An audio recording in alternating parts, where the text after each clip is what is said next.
lebih dari segalanya.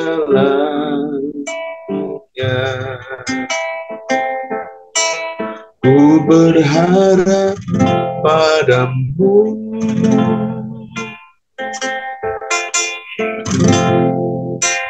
lebih dari para penjaga, mengharap fajar pagi. Begitu rindu hatiku berada dekatmu. Alangkah dalam kasih-Mu memenuhi hidupku. Tenanglah jiwaku dalam naungan sayang-Mu, menembus awan gelapmu. Pandang kemuliaan-Mu selalu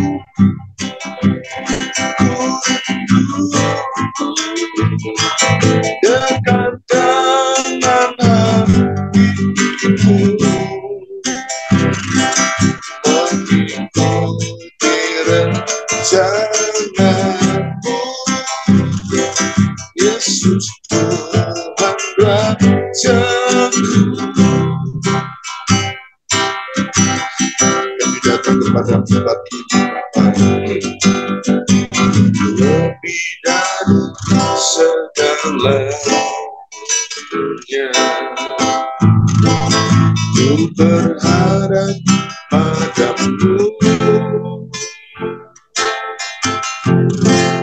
lebih dari para penjaga,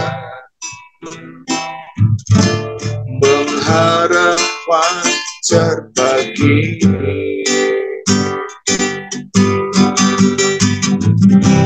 Begitu rindu hatiku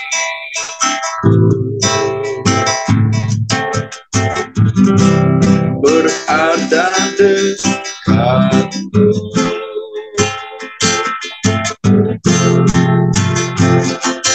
Alangkah dalam kasih-Mu memenuhi hidupku. Tenanglah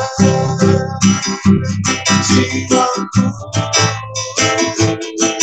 dalam naungan sayang-Mu,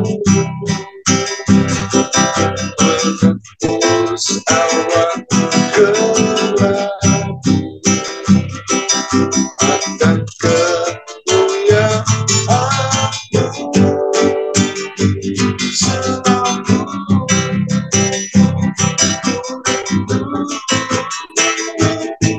dekat dengan hatiku,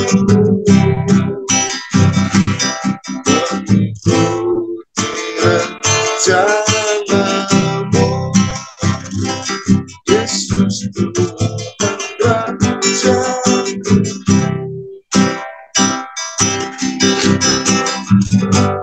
dari segalanya, lebih dari segalanya. Ku berharap padamu, lebih dari para penjaga, mengharap fajar pagi.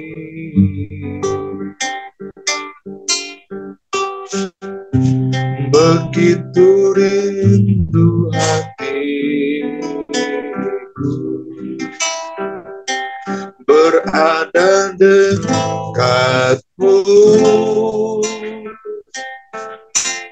Alangkah dalam kasih-Mu memenuhi hidupku denganlah jiwaku dalam taufan sayapmu. Sangat gelap dan kemuliaan-Mu selalu ku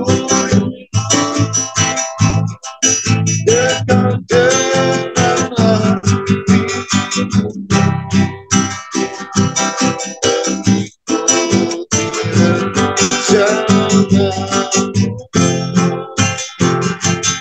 Yesus Tuhan Raja,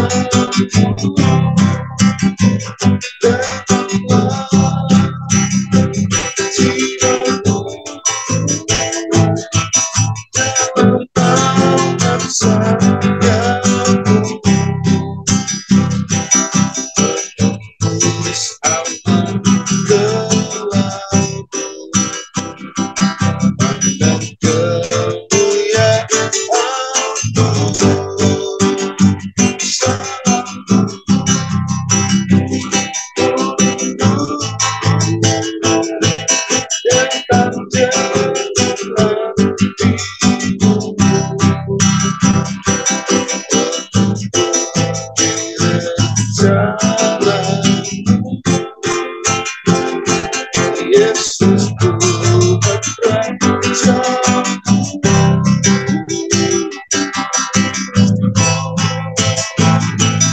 mengikuti rencana-Mu. Yesus Tuhan Raja,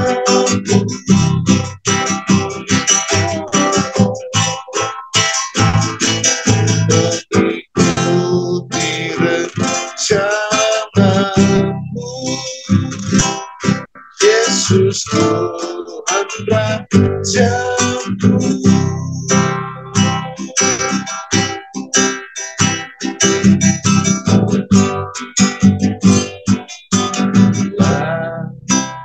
Buka mataku dan lihat wajah-Mu, terkagum bila ku lihat hidupku dan karya tangan-Mu. Ku bersandar karena semua yang baik dalam hidupku itulah karya-Mu. Kau beri kesempatan yang baru dan ku ingin bertemu Tuhan di dalam semua yang berkenan. Tiada kasih yang menghadir, hanya untuk mencari kehidupan. Haleluya, bila ku buka mataku dan lihat wajah-Mu, ku terkagum bila ku lihat hidupku dan karya tangan-Mu. Ku terkagum karena semua yang baik dalam hidupku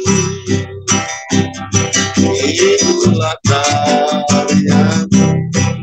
Kau beri kesempatan yang baru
Bapa yang kusembah,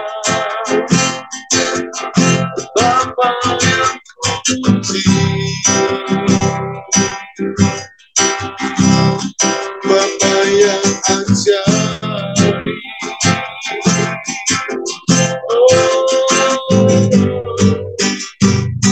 Bapa ku percaya,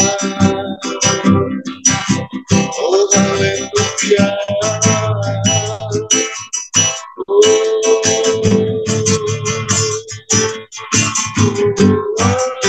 Bapa sembah, Bapa puji, Bapa muliakan, Bapa ajaib.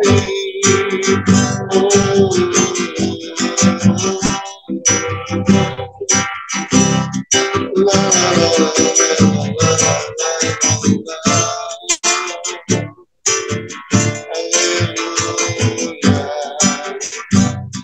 Kami sembah, puji namamu, kami muliakan Engkau, kami tinggikan namamu.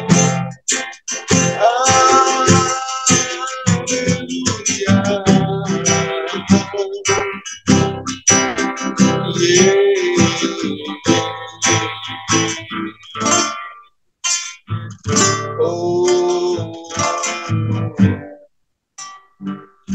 Engkau baik, Engkau sangat baik, murah hati Kau ku percaya, Kau ku percaya.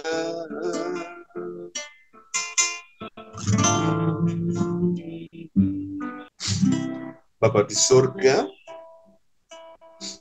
hati kami dilimpahi dengan ucapan syukur karena Tuhan begitu sangat ajaib, karena Tuhan begitu mengasihi kehidupan kami.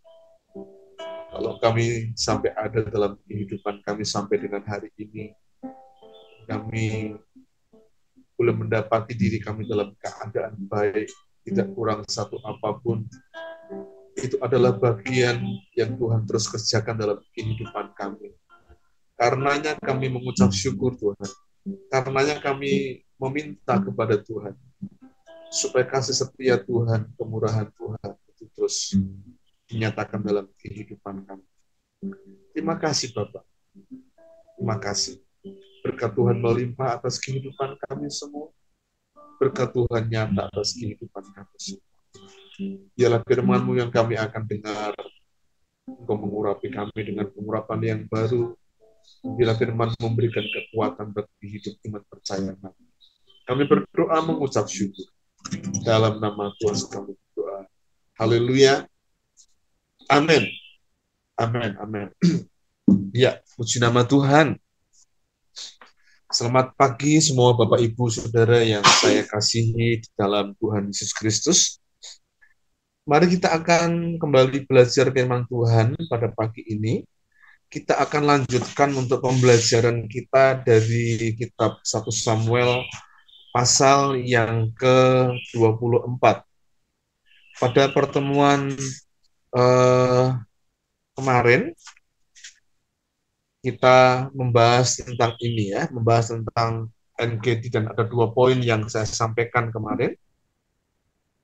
Pagi ini kita akan baca beberapa ayat dari 1 Samuel pasal 24 ini. Ya. Kita mulai baca ayat yang ke-5 saja sampai dengan ayat yang ke-10. Demikian firman Tuhan. Lalu berkatalah orang-orangnya kepada Daud, telah tiba hari yang dikatakan Tuhan kepadamu, sesungguhnya aku menyerahkan musuhmu ke dalam tanganmu, maka perbuatlah kepadanya apa yang kau pandang baik. Maka Daud bangun, lalu memotong punca jubah Saul dengan diam-diam. Kemudian berdebar-debarlah hati Daud karena ia telah memotong punca Saul. Lalu berkatalah ia kepada orang-orangnya, dijauhkan Tuhanlah kiranya daripadaku untuk melakukan hal yang demikian kepada tuanku, kepada orang yang diurapi Tuhan, yakni menjamah dia, sebab dialah yang diurapi Tuhan. Dan Daud mencegah orang-orangnya dengan perkataan itu. Ia tidak mengizinkan mereka bangkit menyerang Saul. Sementara itu Saul telah bangun meninggalkan gua itu, hendak melanjutkan perjalanannya. Kemudian bangunlah Daud. Ia keluar dari dalam gua itu dan berseru kepada Saul dari belakang, katanya, "Tuanku Raja." Saul menoleh ke belakang. Lalu Daud berlutut dengan mukanya ke tanah dan sujud menyembah. Lalu berkatalah Daud kepada Saul, "Mengapa engkau mendengar perkataan orang-orang yang mengatakan sesungguhnya Daud mengikhtiarkan celamu?" Ya, amin. Puji nama Tuhan. Diberkatilah setiap kita yang selalu membaca dan merenungkan firman Tuhan dalam kehidupan kita. NGD, ya, kemarin kita belajar tentang NGD. NGD itu adalah sebuah tempat yang disebut dengan arti kata mata air kambing muda, ya, mata air anak kambing. Ini adalah sebuah gua, sebuah tempat untuk berlindung. Di situ ada mata airnya, dan kalau mata airnya berarti sebuah oasis, tempat bermata air yang berada di padang gurun. Dan En-Gedi ini adalah tempat persembunyian Daud dan tentaranya yang mengikuti dia, gitu ya.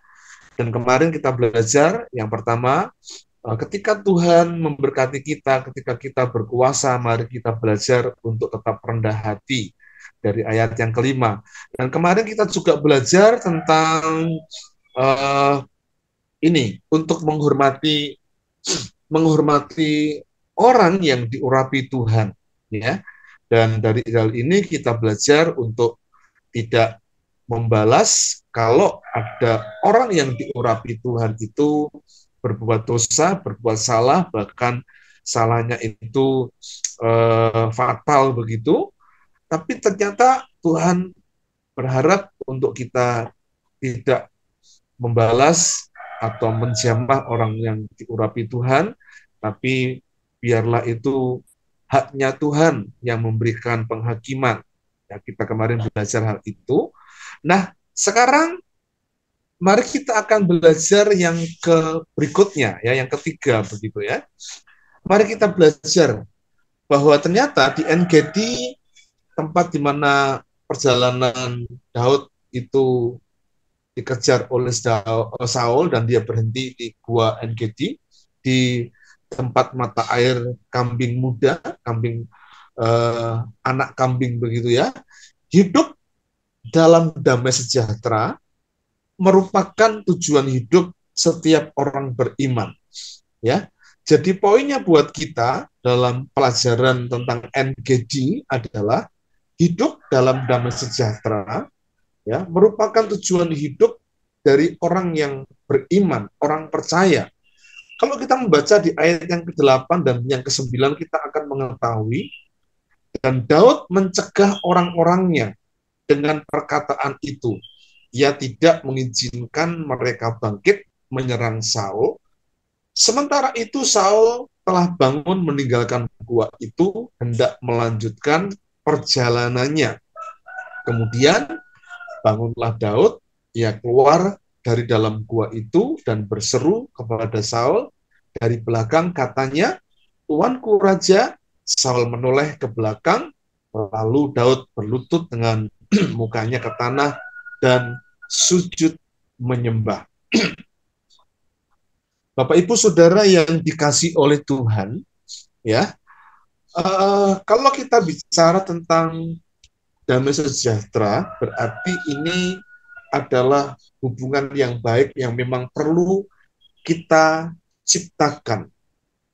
Kalau bicara tentang hal ini dan kita kaitkan dengan kisah Daud dalam perikop ini, maka sebetulnya ini yang memang menjadi tujuan Daud. Dia ingin memiliki hubungan yang baik, hubungan relationship yang baik dengan Saul. Di antara mereka tidak ada permusuhan, tetapi ada damai sejahtera. Karena itu ketika Daud ada kesempatan untuk membunuh Saul, untuk membalas Saul, maka anak buahnya, ya prajurit-prajurit yang mengikuti Daud itu, tentara-tentara yang mengikuti Daud itu berkata kepada Daud, ini kesempatan, ambil peluang itu. Maka harusnya kamu ambil, tapi ternyata Daud tidak. Mengapa demikian? Karena memang Daud tidak mau melakukan itu dan dia hanya memotong punca jubah Saul dan dia melarang anak buahnya untuk membalas. Dikatakan tadi, Daud juga mencegah orang-orangnya dengan perkataan itu. Ia tidak mengizinkan mereka bangkit menyerang Saul. Artinya Daud juga mengajar kepada anak buahnya supaya mereka hidup memiliki hubungan relationship yang baik dengan semua orang, bahkan orang yang membenci, bahkan orang yang memusuhi, tetap harus dibangun hubungan yang baik. Nah, damai sejahtera itu adalah tujuan hidup kita sebagai orang yang dikasih oleh Tuhan.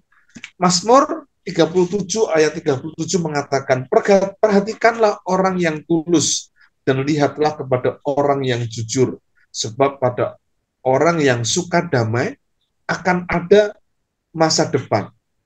Ya, jadi kalau kita bisa membangun hubungan yang baik, kalau kita punya relasi yang baik dengan banyak orang, dan memang itu adalah tujuan hidup dari setiap kita orang percaya, ada damai, suka damai, maka Tuhan memberikan jaminan kepada kita, dikatakan dalam Mazmur 37 ayat 37 ini adalah sebuah masa depan.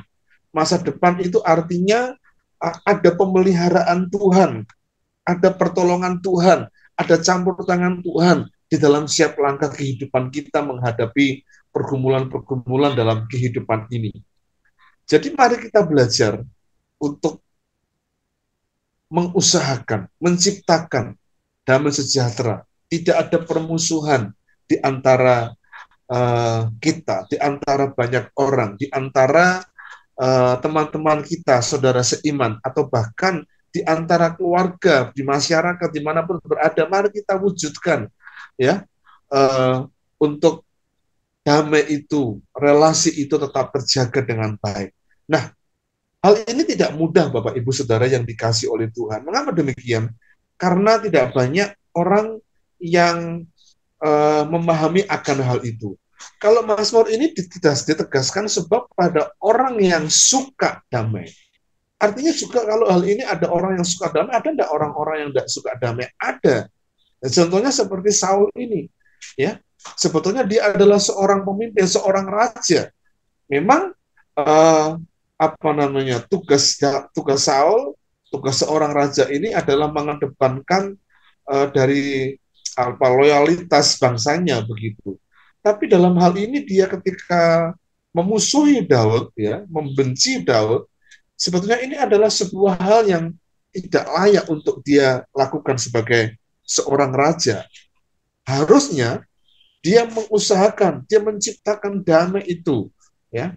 Karena itu belajar dari pengalaman Daud di En-Gedi ini, ketika ada hal-hal yang kita dapati, mari kita juga melerai, mencoba, mengusahakan, mencegah orang-orang dengan perkataan yang positif, dan jangan membangkitkan amarah, membangkitkan emosi, membangkitkan hal-hal yang seringkali membuat tambah runyam, tambah parah, yang akibatnya tidak akan ada damai, bahkan justru dendam dan permusuhan. Karena itu, mari kita pahami hal ini. Usahakan damai sejahtera Allah. Ciptakan damai sejahtera Allah dimanapun kita berada. Dalam terjemahan yang lain, Mazmur 37 ayat 37 ini dalam terjemahan firman Allah yang hidup, Perhatikanlah orang yang tulus dan lihatlah orang yang jujur, sebab pada orang yang suka damai akan ada masa depan.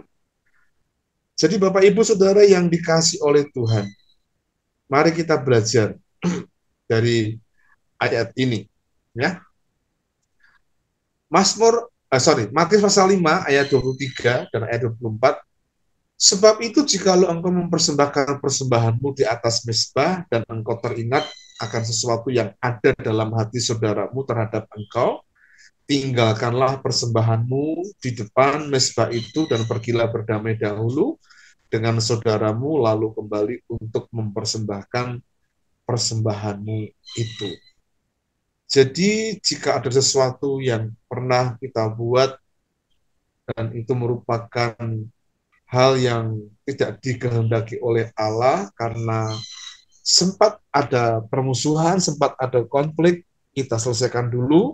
Kalau kita mau beribadah, kalau bicara tentang itu, tinggalkan persembahanmu, tinggalkan ibadah itu, selesaikan dahulu, baru kemudian kita berdamai dengan orang tersebut, lalu mempersembahkan persembahan, lalu beribadah pada Tuhan. Hal berikutnya, pelajaran dari NGD adalah ini, jangan mudah percaya kepada hasutan. Ayat yang ke-10. Lalu berkatalah Daud kepada Saul, mengapa engkau mendengar perkataan orang-orang yang mengatakan sesungguhnya Daud mengikhtiarkan celamu? Pertanyaannya, benar enggak Daud ini mengikhtiarkan celaka Saul? Jelas salah. Nah, mengapa ada orang-orang yang memang dipakai oleh Tuhan, dipakai ya dalam tanda petik dipakai begitu untuk kemudian menghasut Saul dan memusuhi Daud? Karena memang ada orang-orang yang seperti itu. Tapi tergantung dari respon kita, ya.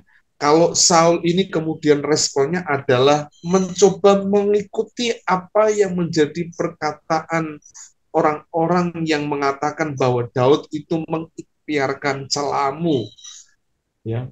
Mengikuti artinya mendengar perkataannya, mendengar apa yang menjadi kemauannya, padahal kata-kata itu, kalimat-kalimat itu adalah sebuah hasutan, ya.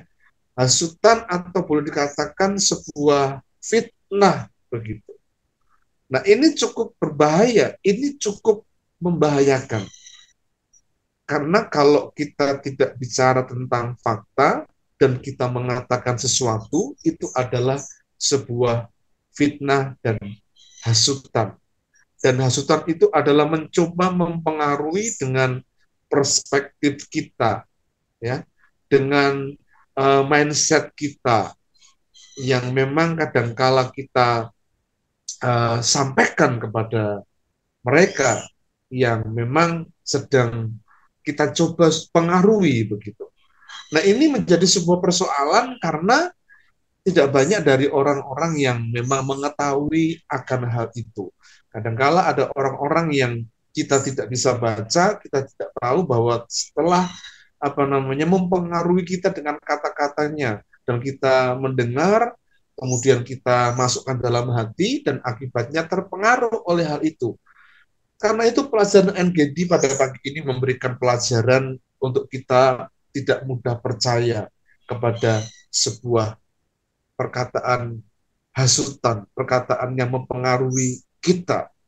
Nah, Bapak Ibu, Amsal 16 ayat 28 mengatakan, orang yang curang menimbulkan pertengkaran, dan seorang pemfitnah mencerai-beraikan sahabat yang karib.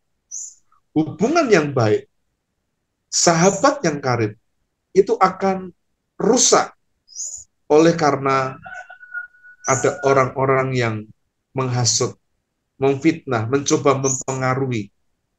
Hubungan suami istri, hubungan keluarga, hubungan satu dengan yang lain, saudara seiman, itu akan menjadi pertengkaran dan buruk kalau kita itu mendengar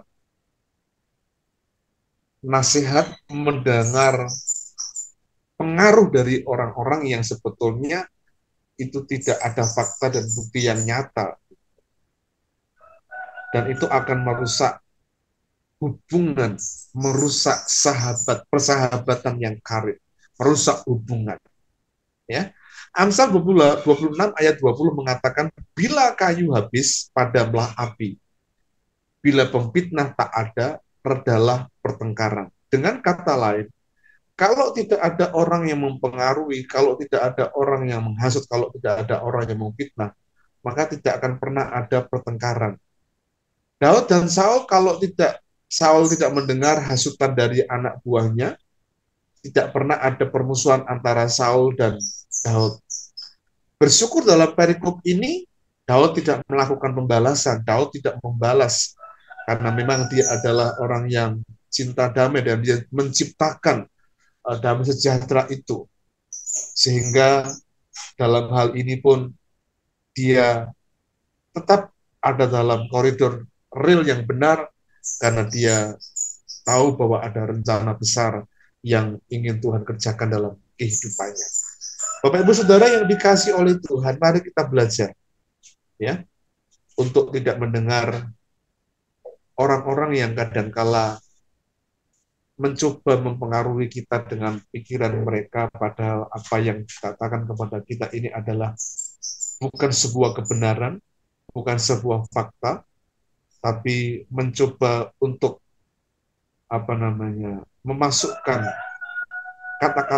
kata-kata mereka ke dalam pikiran kita, dan itu adalah sebuah pengaruh yang berbahaya kalau kita tidak lanjut dengan respon yang salah. Sama seperti Saul yang berespon salah, sehingga dia memusuhi Daud.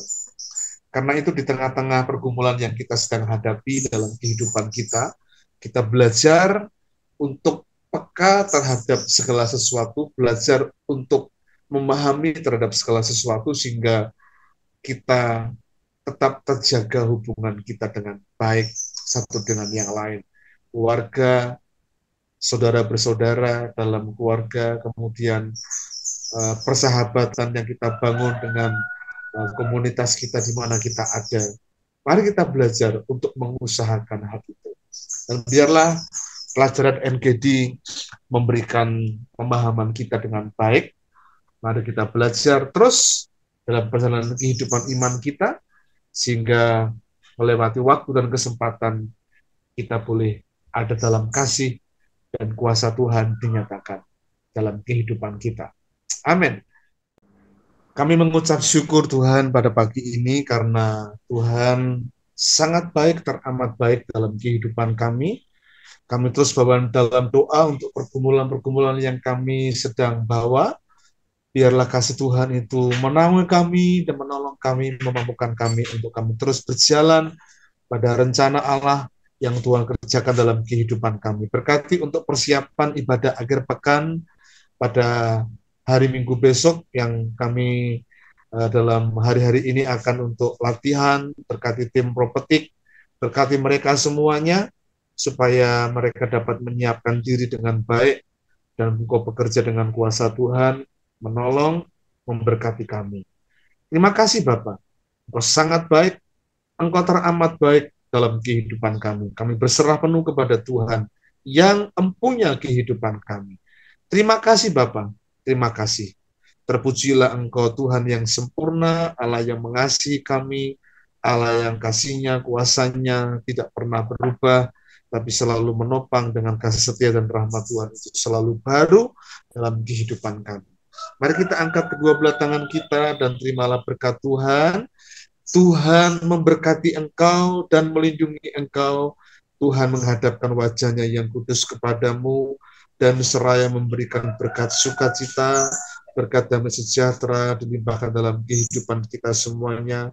Engkau akan menjadi kepala dan bukan ekor, dan hidupmu akan mengalami kehidupan yang diberkati oleh Tuhan. Seperti pohon yang ditanam di tepi aliran air yang akan terus menghasilkan buah. Demikianlah hidupmu diberkati oleh Tuhan dari sejak pagi ini, besok, bahkan sampai kepada Maranatha, Kristus datang kedua kali menjemput kita semua di dalam berkat nama Tuhan. Kami berdoa mengucap syukur. Haleluya. Amin.